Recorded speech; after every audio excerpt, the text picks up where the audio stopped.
भारत पाकिस्तान के बीच जब भी कोई मसला होता है तो एक देश तुरंत ही पाकिस्तान के समर्थन में बोलने लगता है। बात चाहे कश्मीर की हो या सैन्य टकराव की। तुर्की का पाकिस्तान को लगातार समर्थन देना भारत के लिए एक गंभीर कूटनीतिक मुद्दा बन गया है। जब भारत ने पाकिस्तान पर ऑपरेशन सिंदूर चलाया तो तुर्की की ओर से पाकिस्तान को ड्रोन उपकरण और सैन्य सहयोग प्रदान करने के बाद भारत ने तुर्की के साथ चल रहे व्यापारिक और निवेश समझौतों की गहन समीक्षा करना शुरू कर दिया है। नमस्कार, मैं प्रशांत और आप देख रहे हैं the social dice. Bharat Pakistan के बीच हुए हालिया सैन्य संघर्षों में तुर्की ने पाकिस्तान का खुलकर समर्थन किया। यह भारत के लिए चिंता का विषय बन गया है। पाकिस्तान की ओर से भारत की सीमा में भेजल जाने वाले ड्रोन जो भारतीय सीमा पर ही मार गिराए गए, वो तुर्की के थे।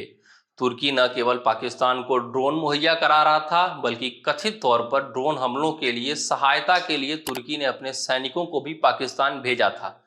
इस घटना ने भारत की सुरक्षा चिंताओं को गहरा कर दिया है और यह स्थिति आर्थिक व व्यापारिक मोर्चों पर भी असर डालने लगी है। भारत में तुर्की के निवेश पर पुनर्विचार का सिलसिला शुरू हो गया है। भारत सरकार तुर्की के साथ किए गए व्यापारिक समझौतों और निवेश परियोजनाओं की व्यापक समीक्षा कर रही है। विशेषकर ऑटोमोबाइल, आईटी, मेट्रो रेल और सुरंग निर्माण जैसे क्षेत्रों में जहां तुर्की की कंपनियों की भागीदारी है, वहां जांच और पुनर्मूल्यांकन की प्रक्रिया शुरू कर दी गई है। गुजरात, महाराष्ट्र, उत्तर प्रदेश, जम्मू कश्मीर और दिल्ली जैसे राज्यों में तुर्की की कई कंपनियां भारत में कई सारे परियोजनाओं में फिलहाल कार्यरत हैं और अब भारत सरकार द्वारा उन कंपनियों की परियोजनाओं पर निगरानी रखी जा रही है। बात करें भारत और तुर्की के बीच होने वाले व्यापार की, तो आंकड़ों के मुताबिक भारत और तुर्की के बीच साल 2024 में द्विपक्षीय व्यापार 10.4 बिलियन अमेरिकी डॉलर, लगभग 89,794 करोड़ रुपए तक पहुंच गया था।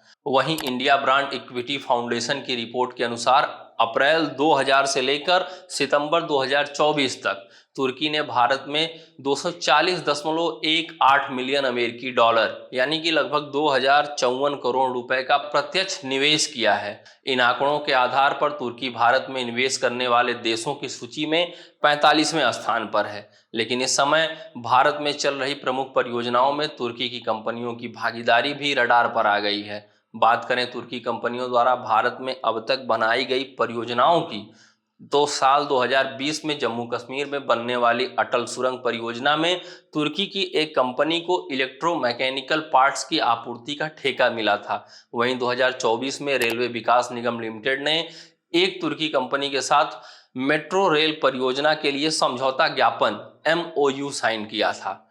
अब इन सभी परियोजनाओं की समीक्षा की जा रही है और कुछ मामलों में इन्हें रद्द भी किया जा सकता है।